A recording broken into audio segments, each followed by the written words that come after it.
Welcome to the Talent Time Machine, the podcast for talent leaders that takes you on a trip to the world of work in 2050. We're going to think about trends, possibilities, and new realities for talent. I'm Marissa Geist. It's 2050, and there's a new face at the exec board. Welcome, Chief Work Officer. Gone are the days when CHROs planned their human workforce and CIOs planned their tech investment. The Chief Work Officer has stepped into the void between them. It's their job to structure how the work a business must perform to meet its goals will be delivered, human and digital. With me to discuss the different kinds of roles and the thinking we will need in an AI everywhere future is Jason Scheckner, Head of Strategic Customer Engagement and AI at a partner of Cielo's. You might have heard of them, Workday. Jason, welcome. Thanks for having me, Marissa. I'm going to kick it off by actually contradicting what I just said in the opening, which is there's a new face around the board table. Because when we talked about this, you said, don't think of a role, don't think of a person, but more of an idea of the Chief Work Officer. So can you unpack that a little bit? What's the thinking around that? Yeah, and really, I can't take credit for this at all. This is born out of a lot of thinking from one of my leaders, Athena Karp, and how we're thinking about this interesting intersection. I mean, you have a Chief Human Resources Officer, CHRO. We're familiar with that role. We all know about CIOs and a variety of other C-suites. What's interesting is that, and I'm sure, like me, Marissa, you meet with a ton of companies and they've organized their strategy differently and they have their tech sometimes in the domain area under HR, sometimes all the tech roles under IT and the CIO. Irregardless, we have this problem, which is that as AI gains more agency, so as we think about agents as digital workers, you have an interesting question, which is it an IT and a CIO thing, or is it a CHRO thing? And then once you begin to ask that question, you understand, well, what we're really talking about is when we think about digital work, we're talking about work in general, which is human and machine. And then if we really want to understand that, we have this sort of intersection between the two. That's the work that's getting done by the company in order to execute their business objectives, whatever their goals are, shareholder value, et cetera. And so we're left with this problem of work. And so the Chief Work Officer, whether actual or theoretical, is really about that intersection and collaboration that needs to happen between the people side of the business and the technology side of the business in order to navigate the new territory that we're in today of digital work. It's fascinating, even just defining what AI is or how it is perceived or reconciled in how we think about work. Like, we love to talk about work and describe our work, how we do it versus why we're doing it. So what's the value I create? How do I get the work done is the conversation that we typically have. I was actually thinking about this idea in preparation, thinking about the movie industry and pre-Netflix, post-Netflix, and how, everyone was like, Netflix is going to kill movies. And it's like, if you think about it, as movie going, that changed. But at the time of the advent, pre-Netflix, around 2000, there were about 300,000 workers in the entertainment or movie making, specifically part of the entertainment industry. And then Netflix came along and yes, it definitely changed the way we might see a movie, but it added 150,000 jobs to the movie creation industry. And it changed from studio-centric sort of jobs to just making movies in local communities and consulting and more gig workers. So the humans found the work around the technology. It didn't decimate an industry. It actually expanded it and expanded a lot of careers and opportunities for people that maybe couldn't go to Hollywood to make it big, but had a passion about movie making. So that whole intersection of forget the how, but what are you trying to deliver and how can AI deliver it for you versus being so locked up in the job title or so locked up in this is the way the humans do it and this is what the technology does it. Like, how does the Chief Work Officer think about defining why you're doing something you're doing versus the way we talk about it now? Well, by the way, I mean, even if we ignore this whole technology problem for a second, I would say the average company, when we just talk about people, has a problem. If you ask a human, like, how would you explain the work that you do? A lot of people have difficulty explaining it. I always joke about the example of my kids. I have two teenage daughters, and if they try and tell people, they know words I use, they know words like Workday and they know AI and agents, but if they had to try to explain what I do, they have no idea. And if they ask me to explain it, I use the example a lot. Have you seen the show, Marissa, Succession? Yes, of course. Okay, I love that show. Mhm. So one of the great parts about Succession is that Logan is sort of trying on each of his kids to see if they can handle the work. And he's looking to see which of them can sort of fit into it.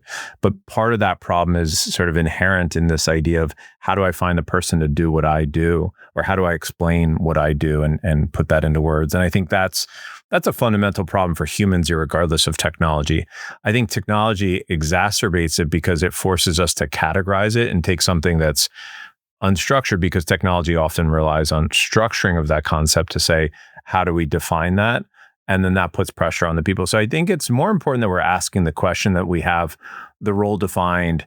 And more importantly, what I tell customers every day is that in the absence of a role or person, is that the CHRO and CIO understand there's an inherent requirement for collaboration between those two organizations for companies to be able to stay ahead of this. I mean, I don't think that's news. Since I've entered the world of human capital management, this is so many years ago. My mom has never been able to say she's very proud of me, but has literally never been able to articulate a single job I've ever had. So I think it's a very human thing, like you said. So if we think about now, we're grappling with that intersection with some constructs that we effectively made in the last 20 years. Like if you think about a chief human resources officer 15 years ago, 20 years ago, that didn't even exist. So we're in like the moment that we've created ourselves, struggling why it doesn't reconcile with a new future. And in the future then, so if it's 25 years from now, humans know how to work with tech. It's just your a coworker. You're in like a multiplayer universe of some humans and some AI doing the work, if we think of AI more as labor than technology. So what is the chief work officer looking at then? Are they looking at how we can work together more effectively? Are you looking at changing product set? Or what do you think when you fast forward and you get through the hiccups of us learning to work together? It's a fascinating question, because we have to sort of say, well, what we're trying to do is take organizational goals and then deconstruct that into the work that needs execution. And so what you probably start with is thinking about strategic planning and readiness of the business, which is, okay, we have an objective. We need to work back from that.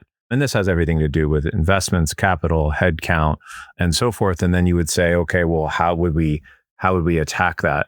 Once we understand the output of work from the human side and the machine side, then we'd be able to start from a strategic planning standpoint, start to say, okay, what would that mean? How much machine could I use there? Could I lever some of that up? Could I drill that down? Certainly, cost environments will always be a function of the decision, right? We don't operate in a limitless capital environment, so we have to drive business results at certain costs.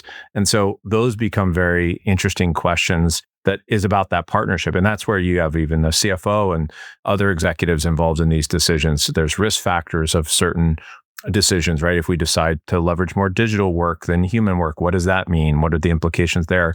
Globally, that can have implications in certain markets. So I think this is all the kinds of questions that people need to partner on and think about. But I view it as probably, if we were skipping ahead, it's human machine collaboration, defining that.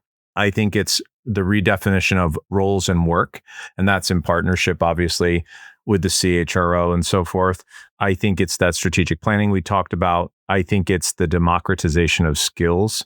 I think, how does AI take new people and level them up quickly? We can talk more about that, Marissa. And then finally, I think there's this whole piece of that everybody needs to contribute to around ethical AI, governance, responsible AI, whatever you want to call that thing.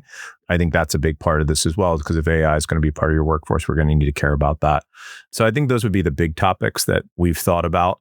I'm sure there's more I haven't put on that list. So if you think about the crux of somebody who's going to be really a great partner to this new capability, are there predominant skills that you see just persevering? If I think about, my grandparents' era, it was great to memorize. If you had a steel trap of a memory, you could get ahead because there were no references and no quick ways to go to Google to just figure out what you're doing. That skill is not as relevant. I'm not going to say totally irrelevant, but it's not going to be a competitive advantage. So do you see that kind of like what goes away, what comes in? What are you thinking? What I am seeing in the data right now is that work-related tasks requiring human agency are going to increase in value as more AI enters the workplace. What we are seeing is there's absolutely a shrinking demand for things like information processing skills. Why? Because the computers can do it better than we can. The machine can process not only volumes of data, but the speed and with the precision that it's just not effective for the human to spend time on it. So you get emphasis on things that are pretty obvious, I think, interpersonal and organizational skills. And the good news is that high agency skills actually span diverse aspects of work. So this isn't unique to one area, like humans are going to be relegated to one type of work. For instance, there'll still be areas that they can explore curiosity. But what we definitely are starting to see is this idea of a lot of people talk, Marissa, about AI replacing tasks. And I think that's a logical place that humans start. But the harder concept, and actually this is why the moment for HR is so big right now, is defining how humans get elevated. And what I mean by elevated is if we say the work the human used to do, they won't need to do. And so it's not about replacing human, but what would we have them do in replacement for that? And that mapping of that elevation or sort of new work or upskilling, however you want to think about that, I think that's the big question that a lot of people need to be thinking about that. And as you take each of those functional areas to try and figure out, okay, if we bring in a recruiting agent, or we bring in a development agent for coding, or we bring in a supply chain agent for analysis, or anomaly agent for payroll, whatever it is, as we bring in those who are replacing work people are doing or augmenting it, what is that elevation? How does that human rise up? So I think that's the fascinating question. I don't have all the answers. If I did, I'd be a very, very wealthy man. But what I can tell you for sure is there's an absolute time and need right now to define that. And I don't think enough people are actually thinking about it. And I think this is kind of what we're talking about with this whole chief work officer. So I think that's really fascinating because I think as humans, we always see ourselves on top, right? And it's focusing on the human side of it. But if I understand the premise correctly, chief work officer means both side, human and agent. That's right. We pride ourselves on some things that we actually aren't that great at. When I think about in our world of HR, like interviewing, we say we're so great at it. We're notoriously horrible at it. So what if the agents all of a sudden start to take over a part of the work and they elevate it? And is that the work of the chief work officer to make sure they're also growing as fast as the human side? Or how do you think about that balance? So when we talk about the output of the agents, so how an individual agent performs, the models and things underlying that, I think the output of the work is something everybody at the company needs to care about. It's the same way we do today, right? Like you run a company, you care about the output of the work, and you change definitions and the work that needs to be done, or the types of work and specialists you have to meet the goals of the organization. I think that's true of digital work too. We're going to try some things. We're going to see where agents do a good job, where people do better. We'll play with that. Maybe in specialized areas, we'll need humans to continue to do things. Overall, what I see though, probably, and I already see examples of this in sort of highly innovative companies, because the good news is we have lots of customers. You and I both have amazing customers and many mutual customers. They're out there sort of already trying to answer these questions. And what I've seen so far is that they have said, okay, the humans will, for instance, start to supervise some of the output, which, by the way, this isn't a new concept. When robotics came to like assembly lines, one of the things they had, the humans who used to sit on the assembly lines was observe the output of the robots to make sure that the output of the production was the same.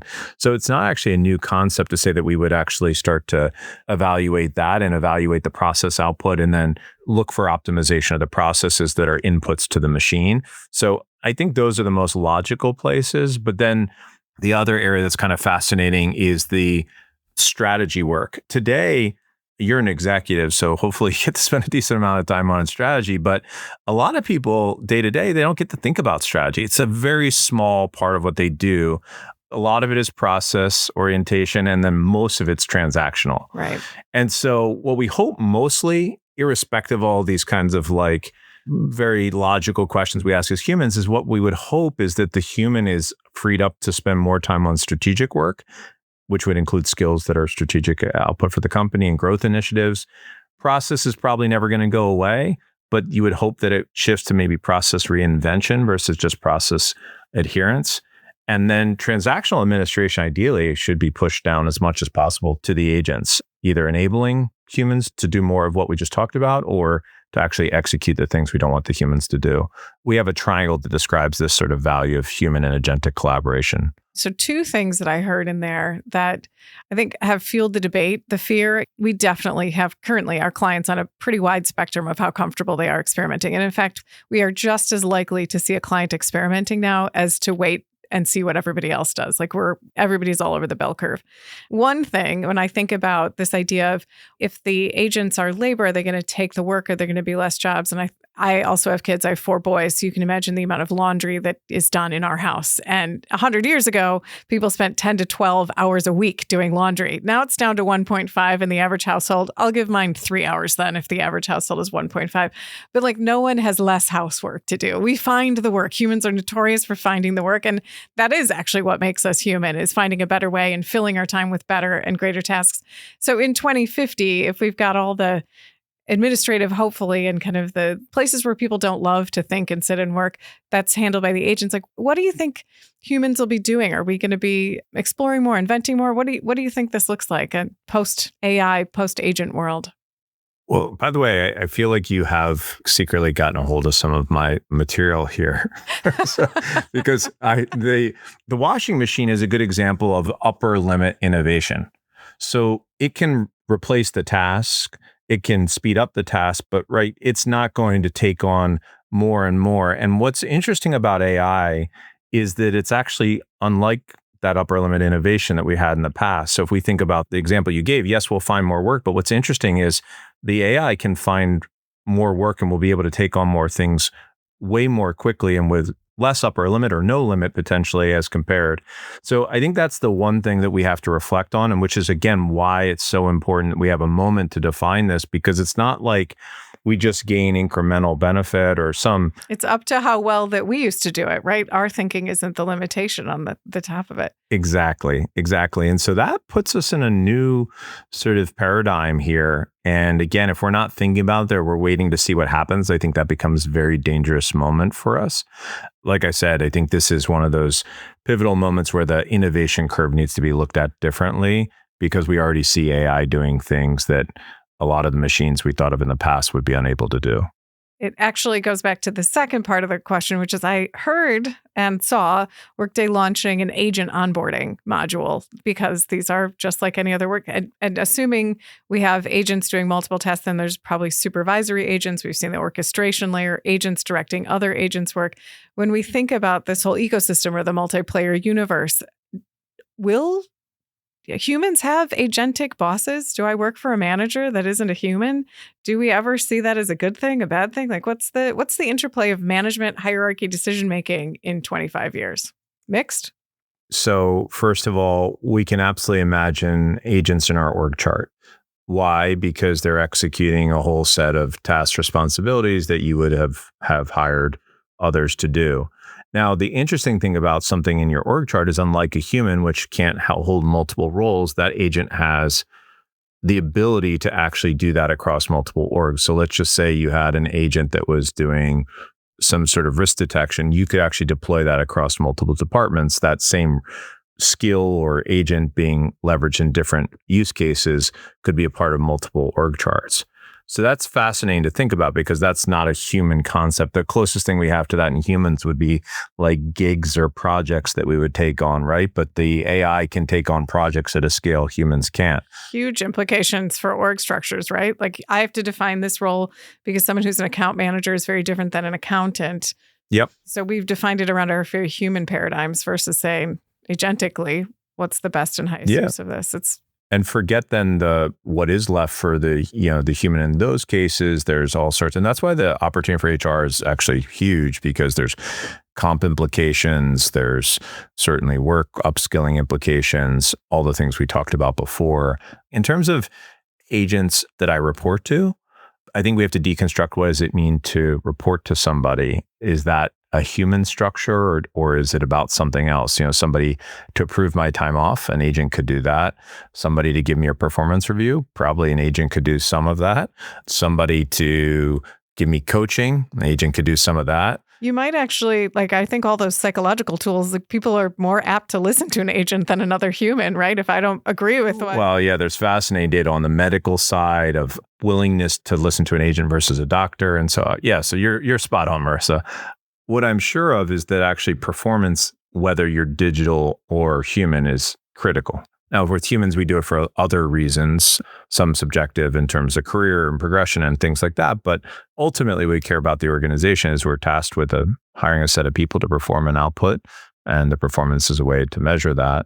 And we absolutely would need to do that with agents, especially as we consider cost and other implications. Because, agents could make mistakes. They could do great work, but they could do it at a higher cost, maybe because it needs more processing or whatever. I don't know. I suspect that most of the time it'd be less cost, but again, these are things we'll have to evaluate the same way we would evaluate a human and make decisions on. So.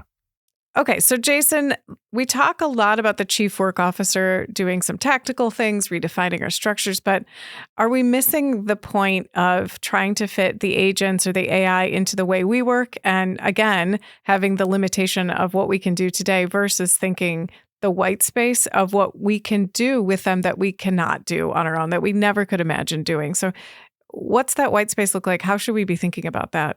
Well, I think it connects to the earlier point, which is that the unfortunate part of being humans is we think like humans sometimes, which is we tend to look at the way we work. And then one of the logical things we do is we say, okay, what could the AI take that the human does, right? We look at that as task replacement, for example. So task replacement is classic way. I mean, and it's all over marketing materials. It's the human does this, 35% efficiency, the AI takes over that, or they'll even go out of their way to say that the human is inefficient in these tasks. So it really becomes a story of all the things that the AI can do. And this is one of the reasons fear exists, actually, because we've actually stated that those are the things that we want the AI to take. And so it's not far for us to jump and say, well, the AI will take all of our work.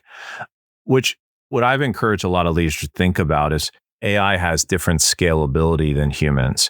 And so why that's important is it actually connects to this white space question that you asked, which is there's inherently work that we would actually never have humans do, or even if we wanted them to do it, it would be too costly and effective for them to do it. Or risky. I always say that with LASIK. I had my LASIK surgery done. I cannot imagine having a human take a scalpel to my eye. I would much, much, much rather have a laser programmed by a robot. It's a great example. And one example I use all the time that you'll appreciate because we both worked in the hiring business is that every company in the world inevitably gets tons of applicants every year and they hire some subset of that. Right? They get 1 million applicants, they hire 20,000. So they're in the business of saying no to the Delta, which is 980,000 people. And so we all agree that it would be great for the human every time they post a job to go back and look at all the people who've applied in the past and say, hey, are any of those any good for the next job? Silver medalist, the myth of recruiting. Right. Less ways. Still in there. Yes. Still there. It's conceptually I always joke around, it's the actual most fundamental HR promise that everyone's ever made, which is I'll hold on to your resume and get back to you if there's a better job. But we can't do it. It's just too costly time-wise, and we have so many other things. So even if we wanted to, or even if we started to, we can't do it at scale. But an AI could go through 1 million people instantly and give you a short list if there are any. If there aren't any, let you know there also aren't any. And by the way, tell you that's probably means you have a sourcing problem or hiring challenge ahead of you. And if there are some, it can tell you, hey, this person applied 2 weeks ago, was a silver medalist to your point, and was very interested in our company. And it turns out, by the way, those people converted a higher rate than any other source. So it's a great opportunity for AI. And my question to leaders is, what are the AI opportunities, the AI white space in all of your processes where you've sort of given up on whether you would ask a human to do that because it's just not scalable or too costly. And you would say, but this is a great use case for AI. And my theory is that there's actually a ton of those in business, which are either revenue opportunities, savings opportunities.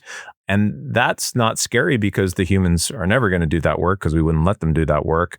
But AI is really well suited. So it's a great way to think about the opportunities for collaboration and sort of growth space. So you described that as white space. I think that's a great way to talk about it. It's almost like if you asked a 5-year-old how work should work, they're always focused on the positive and the coolest part of your job that you could do. And they're not bothered about the fact that I can't do this incredibly boring paperwork or these tedious tasks. So it's almost like taking that wonder of how the work should be done, how the work is supposed to be done, and saying, what can't we do now because it's too costly for a human to do, or it's just not practical. And turns out everything could be practical. It could still be too costly, but it could be the ultimate scalability of AI is actually picturing a workday like you did when you were 5 years old with a briefcase and a cup of coffee and your fabulous meetings you're going to talk about new cool things. That could be work if you're doing it right. I think you nailed it. And honestly, this is where we can even ask the AI to look and identify processes and opportunities. Humans come up with things that sometimes, again, we do that we're not sure we would do. The jury's out for me is like AI interview listening. I hear about this all the time, and there's vendors that do it and do it very well. My problem, I've been a hiring manager. And so my issue is I don't love to take notes during the interview because I want to be present during the interview. So I get the use case. My problem is I don't actually have the time after the interview to go back and consume the things. So like every meeting I have today essentially is recorded.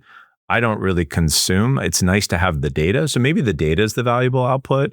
Maybe, I mean, there's compliance risks of the data and other things that you mentioned. Risk is a factor in all these decisions. But that's a simple example. Sometimes we come up with ideas that'd be great to give to an AI. I'm not sure that the value of the output is great, but it's interesting experiment to see. And again, probably a low cost experiment with the quality of AI, for example. So there's interesting places like that where I know like, hey, it could be interesting. I'm not sure what the output of it is on the other side. And I gave you 2 hiring examples, mainly because this is about talent a lot of times, but there's so many of these in other functional areas of the business as well. I'm sure it's just because you can, should you type idea, or does someone find value when you actually do it? I think that's probably a big task of the chief work officer till the end of time, right? Humans have ideas of what will make their lives better, and then you put it in place and the outcome doesn't change. Well, then was that the thing to be doing or not? When you think about who gets to decide, this is, a very human thing, right? Who's making the decisions? Who's structuring the questions? Who's creating the value in the organization? How do you think that changes? Is that the work of the chief work officer? I think governance is a big part of it. That's what you're referring to. And process sort of definition becomes part of value. Yeah. And I guess if you're co-creating a strategy with an agent, who gets to say, yeah, this is the decision and this is what we're going to place value on in an organization? That still seems pretty human. I think it's important that the humans participate on that, especially until we have better evidence in terms of what the agents are doing and the output of that, the bias and the content and the hallucinations. So I think we need to have human oversight for the foreseeable future. I think there are already AIs that monitor the AIs and sort of have layers over that. So whether it's orchestration or governance layers or compliance layers, but I think we need humans involved. And I think that's one of the opportunities and the new skills that'll come out of this is overseeing and evaluating the AI. There's already a lot of work underway there. Most companies I work with today have some version of an AI COE that are cross-functionally evaluating AI across the company. So I think this kind of thing, whether that's, again, to me, it doesn't matter if it's under the chief work officer. I think this is an example of the cross-team collaboration that needs to happen. All we're talking about is the same problem that we're saying, which is that the way work is defined is maybe not set up well, and that'll need to be evaluated. And that includes how we think about AI as part of that team. So yes, where that happens, who that happens with, I don't know. Could it be this chief work officer? Probably, maybe, who knows, but it needs to happen. Okay, Jason, well, we've been talking a lot about this concept of a CWO. What makes a good one? So in all the theories of where this person could come from, I think it could come from different sides of the business. There's people from a legal side. There's certainly people from an AI side. You could say that they need to understand the HR piece, IT piece, whatever it is. I think it's going to be somebody who clearly demonstrates, I think, aptitude across a lot of areas. So they're going to have deep interest in cross-functional business knowledge in those domains I talked about.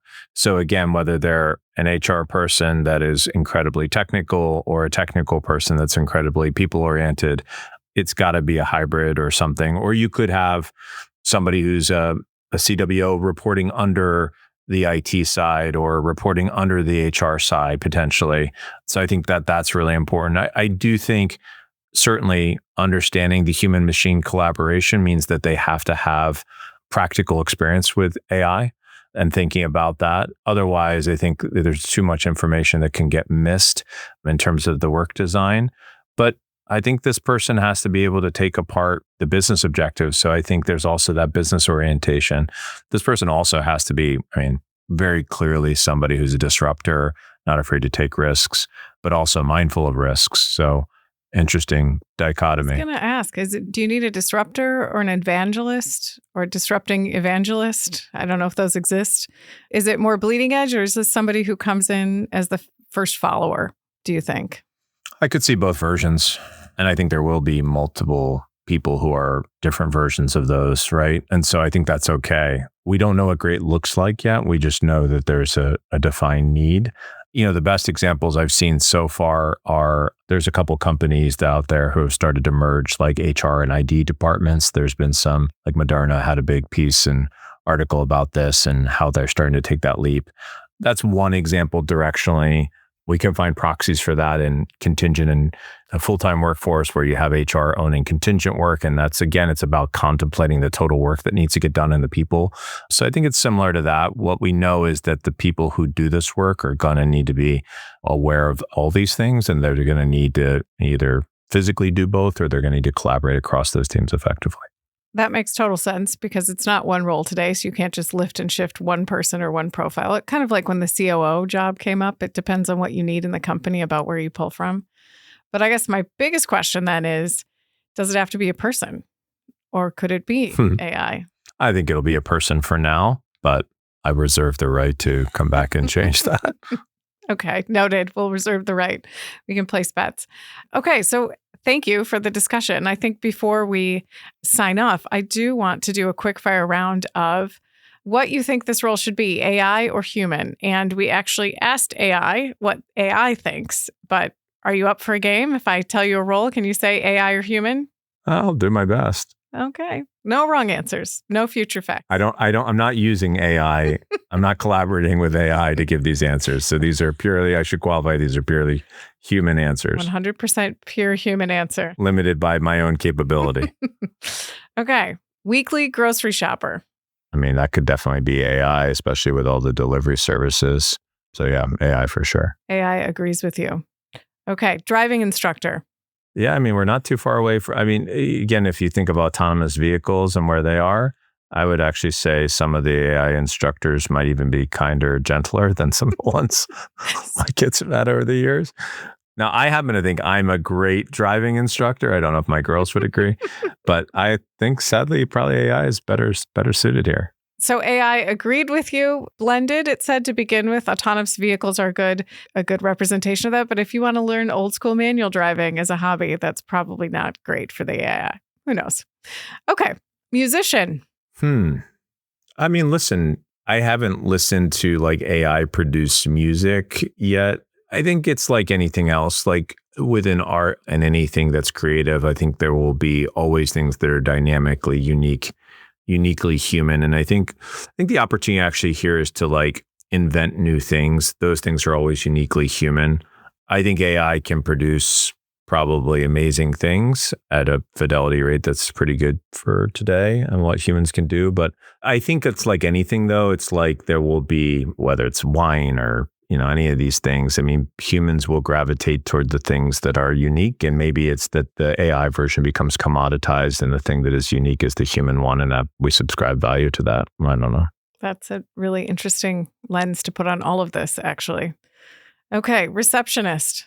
AI concurs.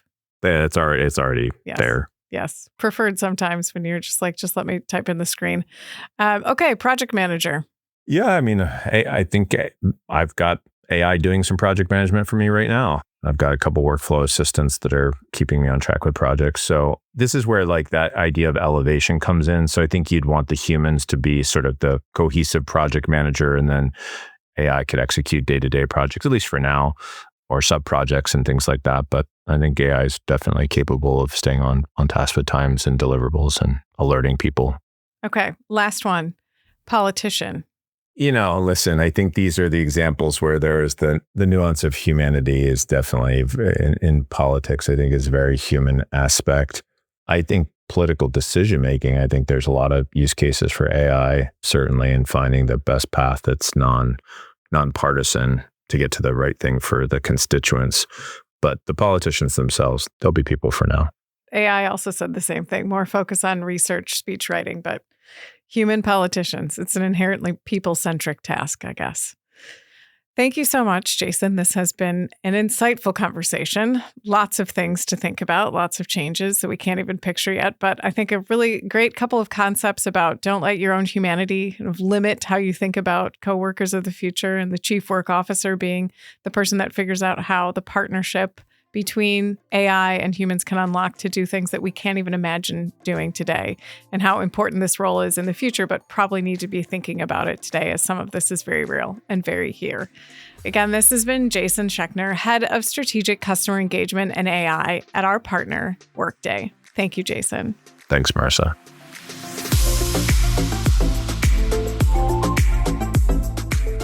And join me next time on the Trip to Work 2050 in the Talent Time Machine. To catch the next episode or hear from my previous guests, be sure to follow us on your favorite podcast platform. This episode was edited by Matt Covarrubias and produced by Dusty Weiss at PodCamp Media, with the support of Sarah Smellick and John McCarran of Heavenly, and the team at Cielo of Sally Hunter and Anna Marie Andrews. For Cielo, thanks for listening. I'm Marissa Geist.